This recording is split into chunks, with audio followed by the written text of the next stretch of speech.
Assalamualaikum warahmatullahi wabarakatuh. Pada Dr. Anidah binti Robani, nama saya Mohsin Amili bin Nur Rosli. Pada hari ini kumpulan kami akan membentangkan tentang jenayah cyber, iaitu jenayah e-dagang.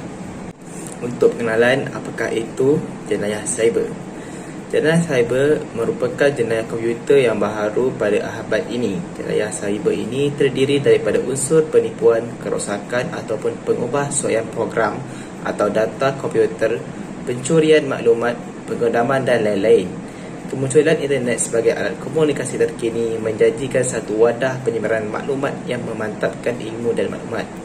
Oleh sebab tiada siapa yang mengawal perjalanan maklumat di dunia cyber, berjuta-juta laman web telah dihidupkan, bermacam-macam maklumat sama ada benar atau salah, idea, ideologi, propaganda dan tidak kurang juga pornografi disebarkan melalui internet. Seterusnya, apakah jenis-jenis jenayah cyber? Yang pertama ialah judi cyber. Yang paling terkenal ialah 918 Keys yang selalu diadvertasikan di laman sawang. Yang kedua ialah skim cepat kaya. Contohnya ialah multi level marketing atau dikenali sebagai MLM. Yang ketiga ialah penggunaman daripada hacker-hacker yang mencuri data. Yang keempat ialah penyebaran virus pada komputer dan juga internet seperti malware dan juga trojan. Seterusnya saya akan memberi pengenalan tentang undang-undang jenayah cyber di Malaysia. Yang pertama ialah Akta Komunikasi dan Multimedia 1998. Merupakan satu akta berkenaan undang-undang cyber dan dibentuk sebagai satu rangka kerja bagi campur tangan kerajaan Malaysia dalam memantau industri komunikasi dan multimedia. Yang kedua ialah Akta Suruhanjaya Komunikasi dan Multimedia 1998, ialah badan penyeliaan industri komunikasi dan multimedia di Malaysia. Tujuan utamanya ialah untuk mengawal selia industri telekomunikasi dan multimedia berdasarkan kuasa-kuasa yang diberikan menurut Akta Suruhanjaya Komunikasi dan Multimedia Malaysia 1998 dan Akta Komunikasi dan Multimedia 1998. Peranan MCMC ialah untuk melaksanakan dan memupuk objektif dasar kebangsaan kerajaan Malaysia untuk sektor telekomunikasi dan multimedia. MCMC juga ditugaskan untuk penyelia rangka penyeliaan baru untuk kegiatan industri-industri telekomunikasi dan penyiaran dalam talian yang semakin berkait rapat.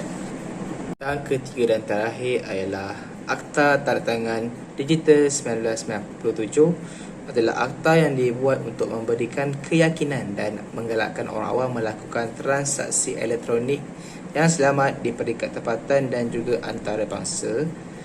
Di bawah akta ini, tandatangan digital untuk menyediakan sistem verifikasi untuk mengesahkan identiti penghantar dan mesej yang dihantar. Itu sahaja daripada saya. Sekian, terima kasih. Assalamualaikum warahmatullahi wabarakatuh. Saya Muhammad Nazrin bin Baharudin, bernombor metrik B0920101034 daripada 2 BMMH. Hari ini saya akan menerangkan tentang latar belakang kajian untuk projek kumpulan kami. Dalam era moden ini, internet merupakan alat untuk berkomunikasi dan juga untuk meneroka perkara baru. Dalam bahasa mudahnya, kita menggunakan internet ini untuk berkomunikasi dengan orang lain melalui email dan WhatsApp ataupun lain-lain, serta dalam hal untuk meneroka perkara baru, kita dapat mencari informasi baru di dalam internet serta media sosial. Antara informasi baru yang dapat kita lihat pada masa sekarang ialah terdapatnya varian baru untuk penyakit COVID-19 ini, dan serta kita dapat maklumat mengenai keadaan terbaru mangsa-mangsa banjir di ibu negara kita. Selain itu, penggunaan komputer yang berleluasa serta rangkaian maya yang digunakan secara luas ini telah digunakan untuk menghantar maklumat dan menerima maklumat. Disebabkan itu, terdapat beberapa kebimbangan terhadap keselamatan pengguna kerana berleluasanya jenayah cyber yang telah memberi kesan kepada kita secara fizikal serta ianya telah terbukti menjejaskan kehidupan seharian kita.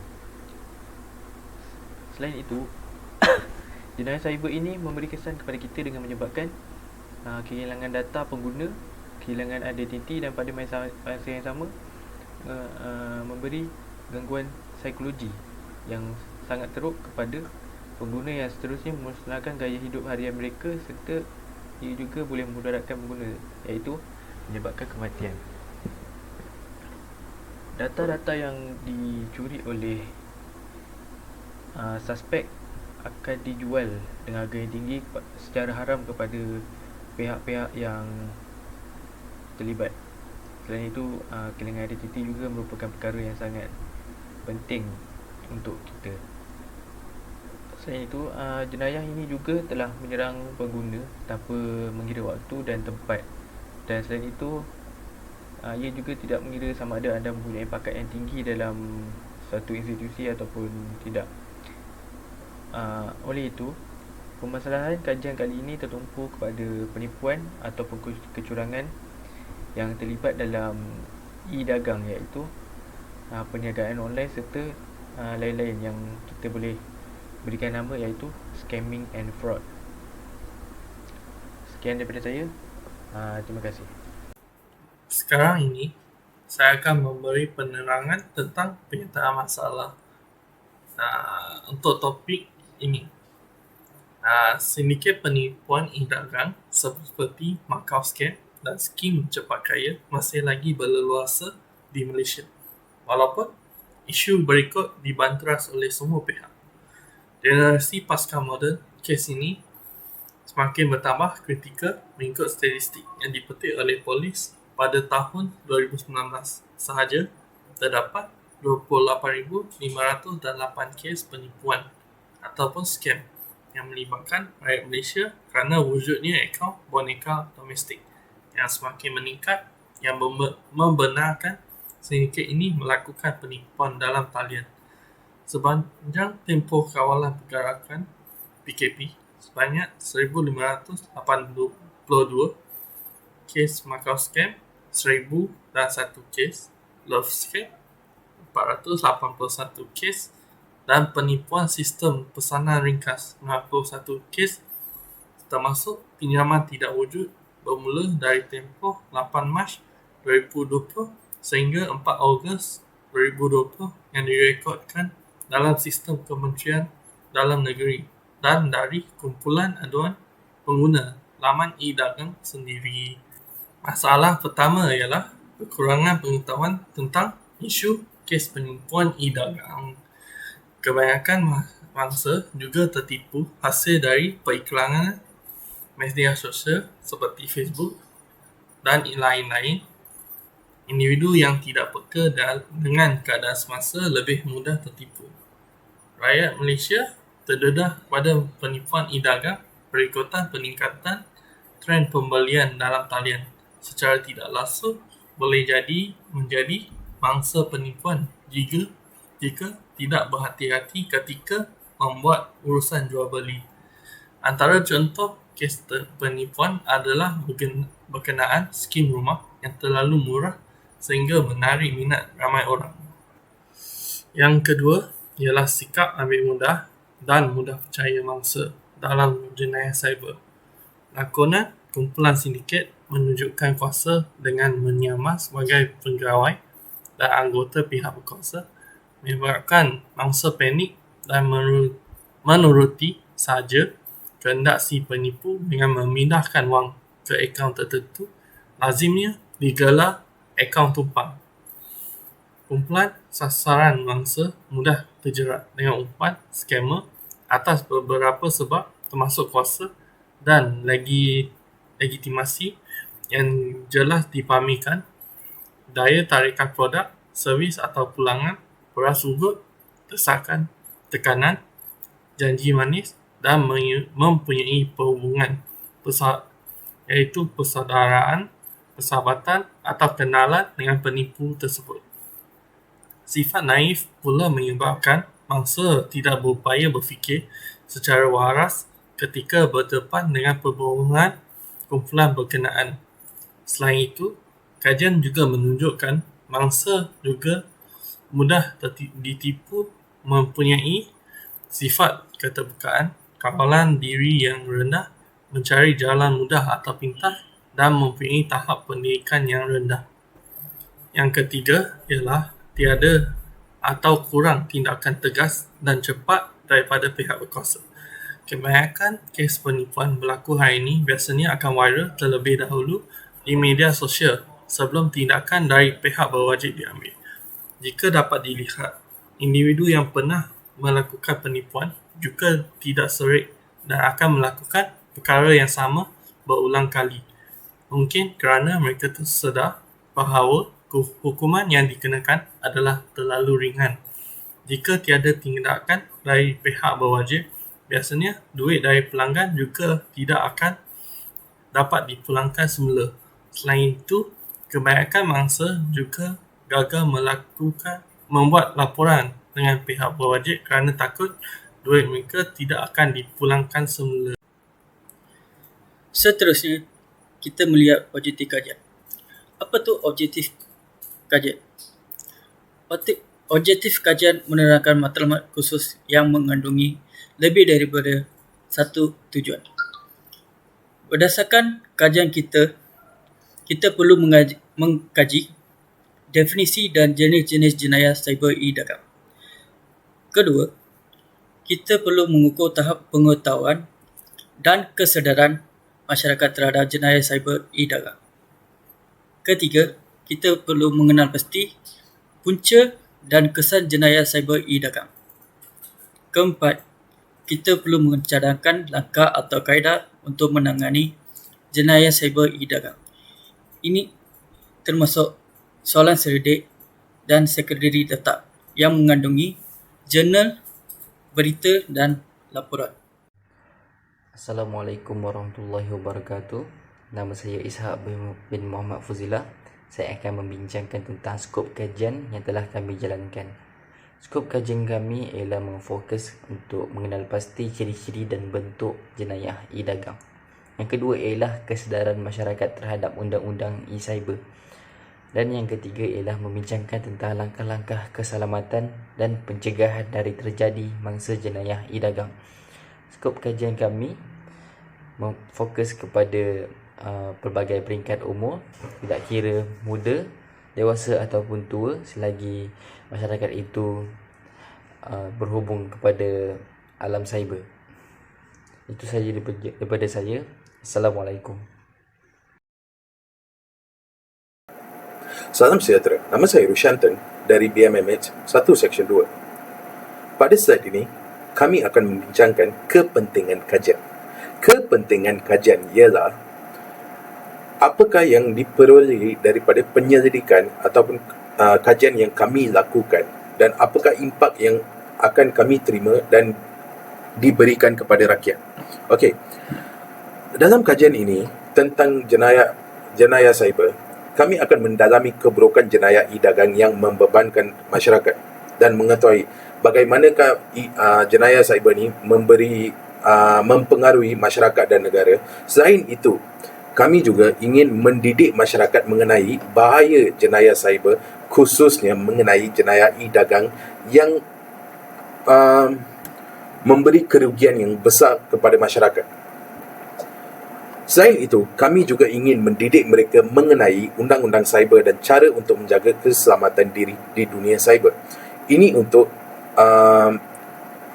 kegunaan masa depan, di mana mereka akan berasa lebih selamat dan mengetahui cara-cara untuk mengelakkan diri daripada terlibat dalam jenayah cyber atau menjadi mangsa jenayah cyber. Berikutnya, mari kita melihat hasil kajian yang diperolehi menggunakan Google Form Survey, di mana kita telah memperoleh lebih dari 70 respon tentang kesedaran jenayah cyber. Demographic responden. Demographic responden di mana lebih daripada 58.9% perempuan telah menjawab survey dan 41.1% lelaki telah menjawab survey. Adalah status pendidikan responden. Kita mendapati 67.1% responden berpendidikan degree, 8.2% responden berpendidikan masters, 21.9% responden berpendidikan SPM dan selebihnya berpendidikan PhD. Berikutnya ialah umur responden. Responden yang menjawab survey terdiri daripada pelbagai tahap umur. 28.8% berumur di antara 47 hingga 56 tahun, 34.2% berumur 18 hingga 26 tahun, 15.1% berumur 27 hingga 36 tahun dan 21.9% berumur dari 37 hingga 46 tahun. Berikutnya ialah peratus kaum yang menjawab Google Form Survey. Kaum Melayu menjawab sebanyak 20.8%, kaum Cina menjawab 18.1%, kaum India menjawab 58.3% dan kaum Kadazan menjawab sebanyak 1.4%. Berikutnya ialah status pekerjaan responden. Responden yang menjawab survey terdiri daripada pelajar pada 33.3% dan yang bekerja dekat 56.9% dan selebihnya terdiri daripada pesara yang tidak bekerja dan suri. Berikutnya ialah peratus kesedaran responden. Kita telah menunjukkan soalan, adakah anda pernah mendengar ungkapan berkaitan jenayah cyber dan memberi rating di antara 1 hingga 5. 5 mempunyai tahap kesedaran yang tinggi dan 1 mempunyai kurang tahap kesedaran. Respons yang kami dapat ialah 68.1% daripada kesemua responden mempunyai tahap kesedaran yang tinggi dan 28.4% iaitu 19 responden mempunyai tahap kesedaran yang minima dan 4.2% mempunyai tahap kesedaran yang kurang. Adalah tahap pemahaman responden terhadap jenayah cyber.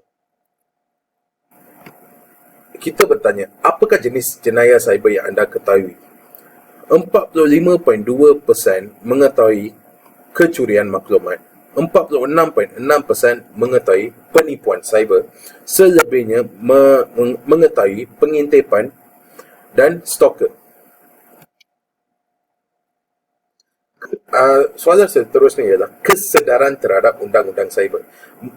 Dengan menunjukkan soalan ni, kita dapat tahu adakah responden faham tentang undang-undang cyber. 67.1% tidak tahu mengenai undang-undang cyber dan 32.9% mengetahui undang-undang cyber kerana tahap pendadahan mereka berbeza pada setiap peringkat.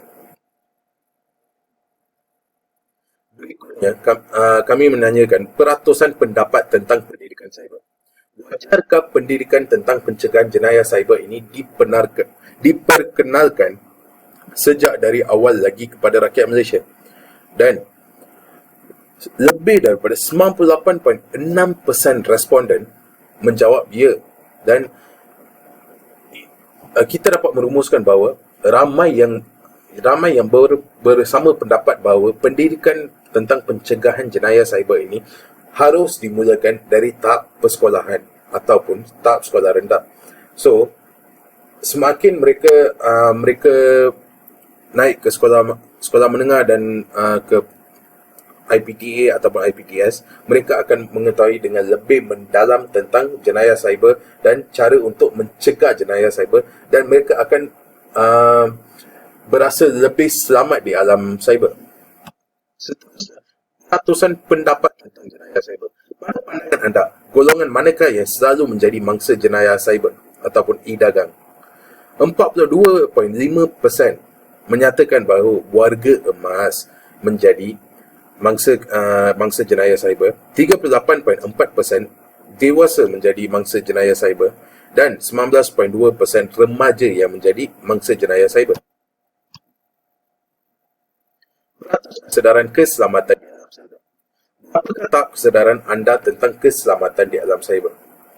dari 70 responden,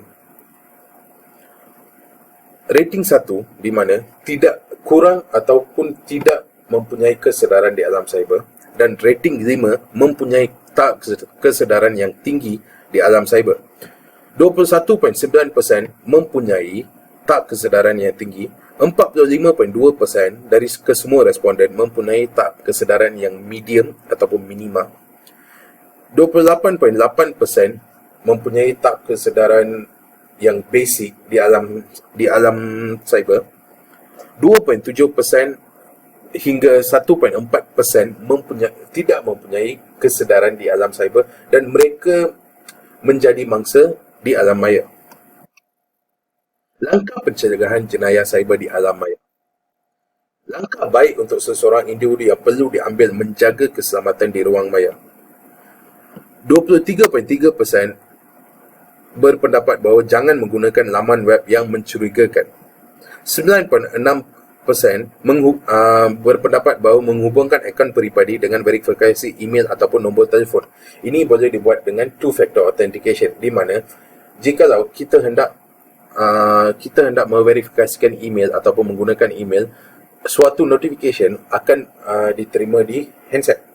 So, bila kita menekan notifikasi itu, baru kita boleh melogin email, dan ini digunakan oleh banyak company seperti Facebook, Google dan Twitter. So, kita dapat mengekalkan keselamatan akaun kita. Dan 61.6% menyatakan bahawa tidak memberikan maklumat sulit kepada orang yang tidak dikenali. Maklumat sulit dimasukkan dengan password, username, ataupun secret question, soalan rahsia yang digunakan untuk menukar kata laluan ataupun menetapkan kata laluan. Dengan tidak memberikan maklumat sulit sebegini di alam maya, kita dapat mengurangkan jenayah cyber dan kecurian data. Seterusnya, usaha yang perlu diambil oleh kerajaan untuk melakukan ataupun membanteras jenayah cyber, iaitu jenayah e-dagang. 20.5% berpendapat bahawa mengadakan kempen keselamatan cyber di peringkat negara. Kita harus memulakan kempen walaupun di peringkat daerah, peringkat negeri ataupun peringkat negara, dan ini dapat memberi didikan kepada semua untuk memahami impak jenayah cyber terhadap masyarakat. 34.2% berpendapat bahawa mengharamkan laman sesawang yang mencurigakan. Laman sesawang yang mencurigakan ialah contoh Google dieja dengan Google, tapi yang mencurigakannya Google. So, laman mencurigakan ni dapat diharamkan dengan menggunakan VPN ataupun menggunakan browser guard. Dan 41.1% berpendapat bahawa mengiklankan kesedaran tentang jenayah cyber dan keselamatan data. Iklan jenayah cyber dan keselamatan data harus dibuat di surat khabar, majalah, ataupun pada zaman sekarang di YouTube. Sebelum memulakan video, iklan itu harus bermain, dan ini dapat memberi kesedaran kepada ramai. Selain itu, ramai juga berpendapat bahawa menghukum penjahat yang mendirikan website penipuan seperti phishing website yang menggunakan credential website lain untuk mencuri data. Dan benda ni harus diberikan hukuman yang berat, di mana data individu dicuri dan seseorang individu itu boleh menghadapi kesusahan dari segi psikologi dan segi finance dan kebanyakan dia. Dan ada kes juga yang kita boleh baca di internet, di mana seseorang individu yang data ni dicuri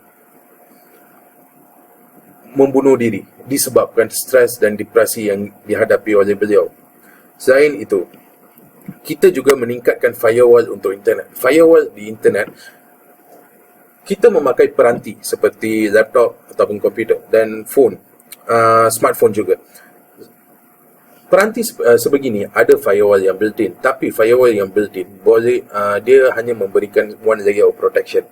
Okay, so oleh itu kita harus menginstall 2 ataupun 3 program seperti antivirus ataupun virus guard untuk mendirikan lebih daripada 2 firewall. Thank you. Yang terakhir ialah kesimpulan.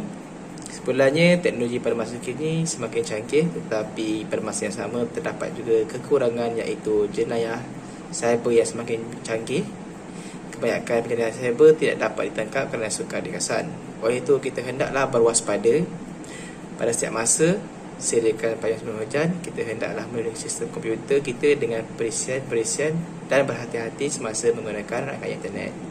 Sekian, terima kasih. Assalamualaikum warahmatullahi wabarakatuh.